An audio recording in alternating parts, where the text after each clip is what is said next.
കേരളത്തിൽ യുഡിഎഫിന്റെ നിലനിൽപ്പിനെ തന്നെ ബാധിക്കുന്ന രീതിയിൽ കസ്തൂരിരംഗൻ റിപ്പോർട്ട് പ്രശ്നം ഉയർന്നുവരുന്നത് കോൺഗ്രസ് ദേശീയ നേതൃത്വം ഗൌരവത്തോടെയാണ് കാണുന്നത് എന്നാണ് ദേശീയതലത്തിൽ നടക്കുന്ന നീക്കങ്ങളിൽ നിന്ന് വ്യക്തമാവുന്നത്.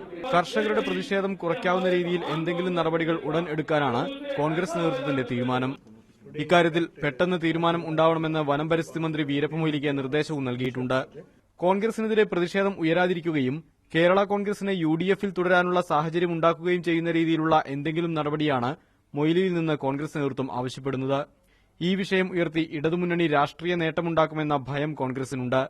പ്രശ്നം പരിഹരിച്ചാൽ അതിന്റെ രാഷ്ട്രീയ നേട്ടം രാഹുൽ ഗാന്ധിക്ക് ലഭിക്കാനുള്ള നീക്കങ്ങളും എഐസിസി ആസ്ഥാനത്ത് ആരംഭിച്ചു. എത്രയും വേഗം നടപടി വേണമെന്ന് രാഹുൽ വീരപ്പ മൊയ്ലിയോട് ആവശ്യപ്പെട്ടതായി രാഹുലിന്റെ ഓഫീസ് വൃത്തങ്ങൾ തന്നെ മാധ്യമപ്രവർത്തകരെ അറിയിച്ചിരുന്നു. ഉടൻ തന്നെ ഇക്കാര്യത്തിൽ വനം പരിസ്ഥിതി മന്ത്രാലയത്തിന്റെ എന്തെങ്കിലും ഉത്തരവ് പുറത്തുവരുമെന്ന സൂചനയും ഇതിലൂടെ ലഭിക്കുന്നുണ്ട്. T K Harish, media 1, Delhi.